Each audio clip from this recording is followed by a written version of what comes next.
Hallihallo meine Lieben und herzlich willkommen zu einem neuen Werner Watches YouTube-Video.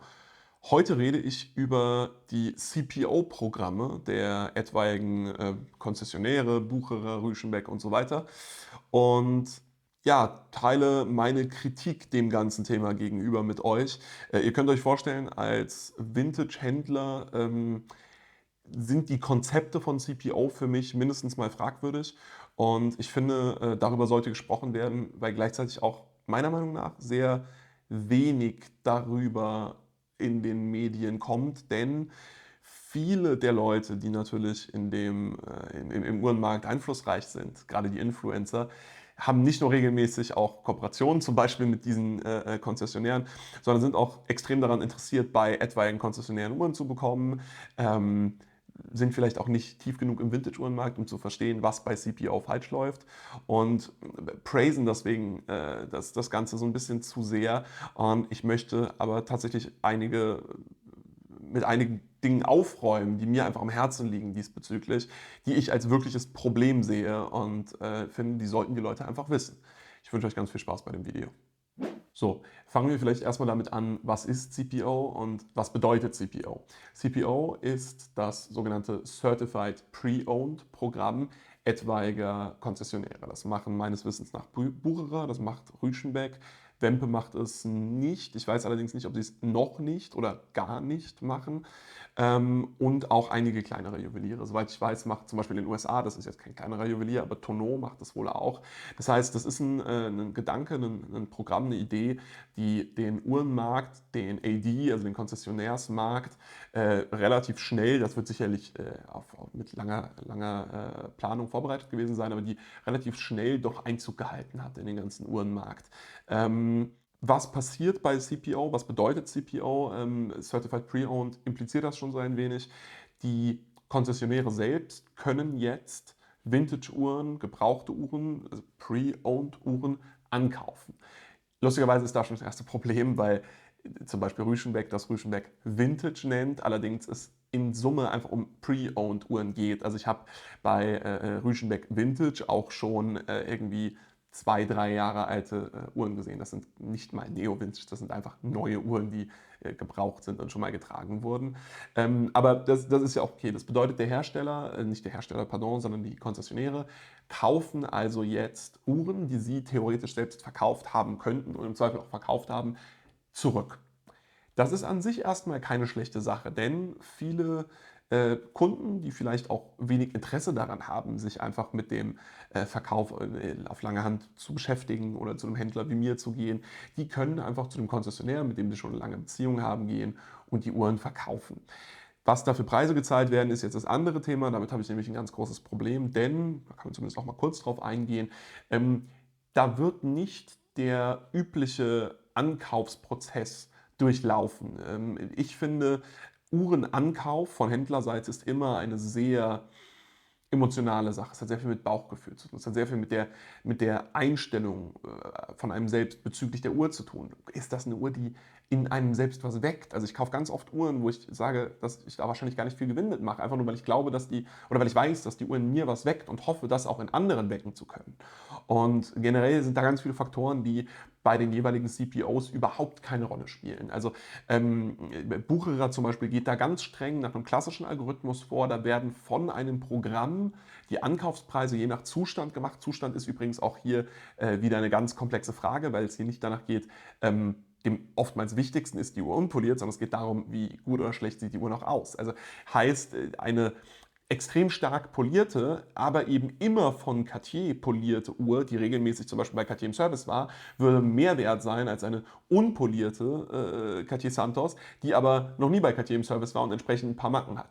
Das entspricht überhaupt nicht dem Marktgeschehen, aber das ist eben der Algorithmus, der den CPO-Angestellten durchgegeben wird. Und die können den übrigens auch nicht überspringen. Die müssen streng nach Algorithmus ankaufen. Nächstes Problem. Darüber möchte ich aber auch noch nicht reden. Das sind allesamt nur kleine Faktoren. Ähm, Was passiert nach dem Ankauf? Das ist das eigentlich Spannende. Nach dem Ankauf wird die Uhr dann zum Hersteller geschickt für einen Service. Muss nicht beim Hersteller erfolgen, erfolgt regelmäßig auch durchgeführt von dem Uhrmacher des jeweiligen Konzessionärs. Viele Konzessionäre haben ja tatsächlich doch eine recht große ja, Werkstatt, einfach wo einige Uhrmacher sitzen, die natürlich allesamt von den jeweiligen Herstellern zertifiziert sind. Das heißt, die Uhren werden dann in die Revision entweder beim Hersteller eingeschickt oder werden von einem vom Hersteller authentifizierten und sozusagen ausgebildeten Uhrmacher gemacht. Und da haben wir das große Problem. Da haben wir das große Manko dieser ganzen CPO-Geschichte, und zwar, dass eine CPO-Uhr Certified soll ja in dem Kontext bedeuten, zertifiziert original durch den Herstellerservice, ihr wisst, ich bin keine Freunde von Herstellerservices, eben das nicht mehr ist. Warum? Woran liegt das? Da werden in so gut wie jedem Fall Teile getauscht. Und zwar nicht irgendwie meine Krone, das ist absolut okay, dass meine abgegriffene Krone getauscht wird, und nicht irgendwie mal, weiß ich nicht, mal ein Glas zum Beispiel. Alles sind Teile, also vor allem Glas und Krone, sind Teile, die absolut getauscht werden dürfen. Das sind Gebrauchsgegenstände, das ist, gerade Glas und Krone kriegen ständig was ab, die werden getauscht, das ist auch okay. Man sollte natürlich versuchen, da Originalteile zu nehmen, aber darum geht es gar nicht. Das größte Problem sind Ziffernblätter, Bänder und Zeiger. Das ist meiner Meinung nach das größte Thema bei einigen Uhren, also bei einigen Rolex Sportuhren zum Beispiel, natürlich auch noch Lünetten. Denn die Hersteller haben ja gewisse Servicevorgaben. In einem Service müssen gewisse Teile getauscht werden. Da gibt es eine Bewertungsskala, wie gut oder schlecht ist das jeweilige Blatt. Kann das drin bleiben oder muss das raus? Da hat man übrigens auch als Endkunde keinen Einfluss drauf. Das wird gewechselt, wenn es gewechselt werden muss. So ist es zum Beispiel bei Rolex, da kann ich mich direkt aufregen, so dass Rolex selbst, einige Juweliere, die eine Rolex-Konzession haben und die Services selbst machen, machen das nicht. Dürfen sie zwar eigentlich nicht, aber einige von denen lassen es dann so. Rolex hat firmenintern sozusagen den Maßstab oder die Aufgabe, alle Blätter mit radioaktiver Leuchtmasse, heißt Tritium und Radium, einfach auszubauen und zu tauschen. So, das heißt, nehmen wir mal dieses Beispiel. Du hast eine wunderschöne 16014 Black Dial mit perfekten Tritiumzeigern und perfekter Tritium-Leuchtmasse hinter den Indizes bei den Lume Dots. Eine wunderschöne Uhr mit einem tollen Ziffernblatt, was ein kleines Vermögen wert sein kann. Was wird bei dieser Uhr gemacht? Rolex nimmt sich sowohl die Zeiger als auch das Ziffernblatt. Was sie damit machen, ist jetzt eine andere Frage. Ich würde behaupten, dass sie die behalten und natürlich nicht entsorgen, aber das ist ein anderes Thema. Und baut da ein neues Service-Dial mit Luminova ein, genauso wie neue Zeiger mit Luminova. Und das ist einfach das klassische Verbasteln einer Uhr. Damit wird nicht irgendwie die Originalität hergestellt, sondern im Gegenteil, die Uhr ist danach nicht mehr original. Die Uhr ist, man könnte sich so weit aus dem Fenster lehnen zu sagen, dass die Uhr eine Frankenwatch ist. Das ist natürlich nicht Frankenwatch per Definition. Ich weiß, Frankenwatch bedeutet, Uhr ist aus verschiedenen nicht korrekten Teilen zusammengewürfelt. Und da geht es eigentlich um falsche, also wirklich gefälschte Teile. Natürlich verwendet Rolex oder die Hersteller oder wie auch immer ausschließlich originale Teile, aber eben Serviceteile. Und eine Uhr, die mit Serviceteilen ausgestattet ist, ist nicht mehr vollständig original. Und genau das zertifiziert einem dann aber eben dieser CPO-Markt. Das bedeutet, CPO ist meiner bescheidenen Meinung nach, das kann man auch anders sehen, meiner bescheidenen Meinung nach ist CPO ein Widerspruch in sich. Denn die Zertifizierung der Echtheit der jeweiligen Uhren sorgt dafür, dass die Uhr eigentlich genau das nicht mehr ist, weil die Uhren auch in den Service gegeben werden müssen. Es gibt Ausnahmen, das muss man dazu sagen. Auch ich habe schon erlebt, dass Uhren mit Tritiumblättern im CPO waren und so, aber regelmäßig ist es so, dass die Teile, die eine Uhr original und übrigens auch sehr, sehr schön machen, Patina ist was Schönes bei einer Vintage-Uhr, dass die getauscht werden. Nehmen wir zum Beispiel Faded Bezel auf einer 5513. Muss getauscht werden. Wenn eine 5513 Faded Bezel hat, wir alle, die Teil des freien Marktes sind, wissen, das ist total geil. Das ist sogar eine Premium-Wert, da wird mehr für gezahlt. Und der Konzi tauscht das aus, also im CPO-Programm. Es gibt auch da, deswegen, man muss alle meine Aussagen hier moderat relativieren, es gibt auch da natürlich Situationen, wo sowas mal durch den Service rutscht, aber die offizielle Anweisung ist es, weil die Lünette offiziell beschädigt ist, sie auszutauschen gegen eine neue, originale Service-Lünette. Gleiches gilt, nochmal, 5513 ist ein schönes Beispiel, auch für das Blatt. Ich glaube, 5513 haben immer Tritium, ja, muss ja, genau. 5513 haben immer Tritium, ihr seht, ich bin kein Rolex-Experte. Was passiert also, wenn eine 5513 mit wunderschöner bräunlicher Leuchtmasse in den Rolex-Service geht, der im Rahmen der CPO-Programme eben Pflicht ist? Blatt und Zeiger werden ausgetauscht. Und was kriegt man zurück? Eine Uhr mit knallschwarzer Lünette und knallweißer Leuchtmasse sowohl auf Zeigern als auch Ziffernblatt. Und das ist für mich nicht nur nicht original, sondern wie gesagt, meiner Meinung nach schon recht nah an der Frankenwatch. Und das ist für mich ein ganz großes Thema, über das einfach keiner redet. Die Leute praisen CPO und sagen, oh, wie toll, ich kann jetzt meine gebrauchten Uhren beim Konzi kaufen. Aber es sind keine gebrauchten Uhren, es sind neue Uhren. Regelmäßig werden da sogar ganze Werke ausgetauscht. Das bedeutet, du hast einfach keine gebrauchte, keine Vintage-Uhr, sondern du kaufst eine brandneue Uhr, die mit brandneuen Teilen, die theoretisch erst letzte Woche produziert wurden, vom Hersteller ausgestattet wurden. Und dieser Gedanke, den Leute wie ich, Vintage-Liebhaber und Händler wie ich haben, bei einer Uhr in allererster Linie auf Echtheit zu achten, auf die Originalität jedes einzelnen Teils und auf die Stimmigkeit, dass jedes Teil miteinander harmoniert. Ich meine, wie oft habe ich das, dass ich zum Beispiel Uhren angeliefert bekomme und ankaufe, wo einzelne Teile, nehmen wir mal ein Ziffernblatt oder nehmen wir mal einen Zeigersatz, nicht passen. Dann gehe ich ja nicht zu Hersteller XY und sage, hey, ich hätte gerne die neuen Serviceblätter und neuen Servicezeiger. Nein, ich mache mich auf die lange, beschwerliche Suche nach dem richtigen Ziffernblatt und den richtigen Zeigern. Ganz einfach, weil das die Aufgabe eines Vintage-Uhrenhändlers ist. Und das ist ja fast schon irgendwie der Kodex, auf den wir uns alle einlassen, wenn wir dieses Thema beginnen. So, vielleicht habe ich da auch einen über die Maßen gearteten Anspruch an die Echtheit meiner Uhr. Das mag ja sein. Ich würde mich freuen, wenn das so wäre. Aber ich finde, das ist einfach, ehrlich gesagt, ziemlich krass. Und keiner redet darüber, dass du bei CPO wirklich, naja, egal, ihr versteht meinen Punkt. So. Heißt, um das vielleicht nochmal zusammenzufassen, CPO ist ein Widerspruch an und für sich. Ganz einfach. Und das nächste Problem kommt direkt danach und das liegt im VK. Denn nicht nur, dass die Uhren zu sozusagen oder auf marktunübliche Art und Weise verändert werden, nein, sie werden dann auch noch, nachdem sie deutlich unter Markt regelmäßig eingekauft wurden, deutlich über Markt verkauft. Also eine meiner Lieblingssituationen, da war ich bei einem CPO-Eröffnungsevent in Frankfurt am Main und da lag im Schaufenster in der Vitrine eine Cartier Santos. Ihr wisst, ich kenne mich mit der Cartier Santos moderat gut aus, ich habe da so eine gewisse Expertise vielleicht. Und ich habe mir die Uhr angeguckt und ich habe sofort gesehen, die ist gut, keine Frage. Das Zifferblatt ist da zum Beispiel original geblieben. Aber Gehäuse war mal poliert, nicht schlecht, aber poliert, vermutlich im Cartier-Service, der frisch gemacht wurde. Die Uhr kam ohne Box und Papiere, einfach nur mit diesem CPO-Schmarrn halt, der dabei ist. Dieses ganze Zertifikatzeug und so, was ja ganz schön ist. Also der ehrlich kann, aber ich finde so ein schönes Echtheitszertifikat auch immer gut, mache ich ja auch. Und die Uhr hatte gekostet, für euren Kontext, es war entweder eine 187901 oder eine 1564, das sind ja nur die Nachfolgereferenzen, also eine Stahlgold Santos Galbé, Quarz mit diesem grauen Ziffernblatt, nicht das Gunmetal-Blatt, was ich hier übrigens trage, sondern dieses graue Ziffernblatt mit den aufgesetzten römischen Indizes in Gold. So. Und die Uhr hatte ich parallel selbst im Fullset in Stock. Und mein Rufpreis war, und ich finde, da kann man das Kind beim Namen nennen, ich verkaufe meine Santos jetzt nicht unter Markt, also ich ruft da schon ordentliche Preise für auf.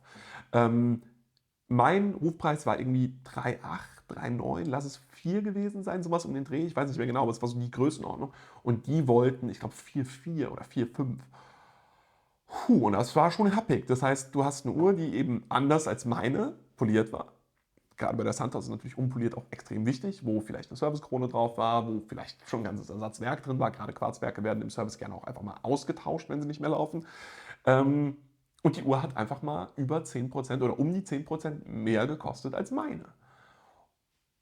Und da ist dann für mich spätestens sozusagen das Fass übergelaufen. Wenn an irgendeiner dieser Stellen die Faktoren andere wären, wenn sie die Uhren deutlich höher einkaufen würden und entsprechend aber höher verkaufen, wenn sie die Uhren niedriger einkaufen würden, aber auch entsprechend niedrig verkaufen würden, wenn sie beim Service mehr auf die Echtheit achten würden und die Uhren wirklich so lassen, wie sie sind oder korrekt behandeln mit nicht Service, sondern Originalteilen aus der Zeit und so weiter, dann könnten sie die auch günstig einkaufen und teuer verkaufen. Aber hier sind quasi an jedem Schritt Einkauf, sozusagen die Behandlung der Uhr dazwischen und Verkauf werden Fehler gemacht und an keiner Stelle wird quasi eine Uhr so behandelt, wie sie zu behandeln ist. Nochmal, ich habe mit keinem der Punkte an und für sich ein Problem. Und wenn, dann am ehesten mit dem Service-Teil in der Mitte. Das ärgert mich tatsächlich sehr. Aber mit dem geringen Ankauf habe ich kein Thema. Wir sind Händler, wir verdienen unser Geld damit, dass wir Uhren günstig ankaufen. Und auch mit dem teuren Verkauf habe ich jetzt an und für sich kein Problem. Die sind in einer prestigereichen Lage, die haben viele Angestellte und so weiter, die dürfen auch mehr Geld nehmen als jetzt ich zum Beispiel als Ein-Mann-Unternehmen. Aber dann muss auch dazwischen der Service stimmen. Und der stimmt eben nicht. Übrigens, das kann man vielleicht nochmal dazu erwähnen, da möchte ich jetzt die Angestellten nicht angreifen, weil die Angestellten, da kenne ich viele sehr, sehr gut, da nenne ich sogar viele meine Freunde. Aber es ist natürlich auch so, dass die Angestellten allesamt keine Ahnung davon haben. Wie auch. Also wie soll denn der Kerl, der sich, oder die Dame natürlich auch, die sich im besten Fall ihr ganzes Leben lang, also zumindest mal die letzten paar Jahre, die 3 Jahre der Ausbildung, die Jahre, die sie danach schon Karriere gemacht hat bei den jeweiligen Unternehmen, wie soll die Dame oder der Herr, der sich die ganze Zeit auf neue Uhren spezialisiert hat, der Schulungen für neue Uhren bekommen hat, der sich damit beschäftigt hat, der mit Kunden über neue Uhren geredet hat, wie soll der denn auf einmal so, ohne dass da irgendwie eine krasse Schulung oder so kommt, ja, die werden auch geschult, aber jetzt auch nicht besonders, wie soll der denn auf einmal von Vintage-Uhren eine Ahnung haben und dann auch noch in der Breite? Ich meine, es ist jetzt auch nicht so, dass die sagen, hey, wir machen nur Rolex CPO zum Beispiel, wo ich sagen würde, hey, okay, auch Vintage Rolex ist ein riesiges Thema, das ist zu viel für das Leben eines ganzen Menschen, aber da kann man sich moderat reinlesen. Nee, die machen ja alles CPO. Rolex, Cartier, Breitling, Omega, wer Omega hat. You name it. Von irgendwie Longines bis Patek, so in etwa, machen die alles CPO. Und dann ist natürlich auch einfach das Knowledge nicht da. Ich meine, ich habe jetzt schon 4,5 Jahre gebraucht, um ein bisschen Ahnung von Vintage Omega und gute Ahnung von Vintage Cartier oder Neo Vintage Cartier zu haben. Und selbst da stehe ich jeweils noch komplett am Anfang, sowohl bei Vintage Omega und halt etwaigen Vintage-Uhren, als auch vor allem eben mein Steckenpferd bei Vintage und Neo Vintage Cartier. Und ich widme mich dem seit 4,5 Jahren Fulltime so in etwa. Also das ist schon der Wahnsinn. Und da sind wir nochmal nach dieser ganzen Servicegeschichte einfach bei einem Service, den man bei der jeweiligen Preisdynamik so nicht zu erwarten hat oder wo die Preise verändert werden müssten. Das mit den Revisionen dazwischen finde ich insgesamt problematisch. Das muss ich vielleicht nochmal ein bisschen sozusagen highlighten, weil das ist mir wichtigste Thema, dass dazwischen quasi der falsche Service stattfindet, der die Uhr quasi verbastelt. Das ist mein größtes Problem, das ist auch nicht zu entschuldigen. Wenn da aber die Preise einfach dann marktüblich wären, wäre das noch halbwegs okay. Ich meine, du kaufst ja regelmäßig auch mal eine, weil nicht gebrauchtes Hub, wo halt im letzten Rolex-Service was ausgetauscht wurde, aber die ist dann halt einfach deutlich günstiger als die komplett original ist. Und das ist halt bei CPO nicht so. Und das ist dann quasi, das war es dann quasi auch schon. All diese Probleme, die ich gerade erwähnt habe, all diese Fehler auf dem Weg von Ankauf bis Verkauf, all diese Schwächen, die CPO hat, die sind der Grund dafür, warum ich keine CPO-Uhr kaufen würde. Wieso ich da auch ehrlich gesagt nicht für stehen könnte. Ähm, und wieso ich so ein Problem mit CPO-Uhren habe. Meine Lieben, das war's schon wieder mit dem Video. Ich habe gesehen, ich habe jetzt ja doch recht lange geredet. Ich hoffe, dass es spannend war. Ich hoffe, dass es inhaltsreich war. Ich hoffe, dass ihr vielleicht nachvollziehen konntet, was ich gesagt habe. Ich meine, ich weiß, dass das ein sehr strittiges Thema ist. Ich gehe stark davon aus, dass einige von euch auch regelmäßig ihre Uhren im CPO-Programm etwaiger Konzessionäre kaufen. Das ist auch absolut okay. Wir reden ja dann doch von kleinen, luxuriösen Problemen. Wir haben Gott sei Dank andere, größere Probleme auf der Welt, die erstmal zu lösen sind und unsere ganzen Uhren sind da erstmal zweitrangig. Aber ich glaube, ihr versteht, was ich meine. Ich habe damit meine Probleme. Ich könnte mir vorstellen, dass ihr vielleicht jetzt auch versteht, warum ich damit meine Probleme habe und vielleicht sogar selbst sagt, hey, jetzt fühle ich mich auch langsam so ein ganz klein wenig verarscht hier. Wenn das nicht so ist, ist das absolut valide. Das ist nur meine Meinung.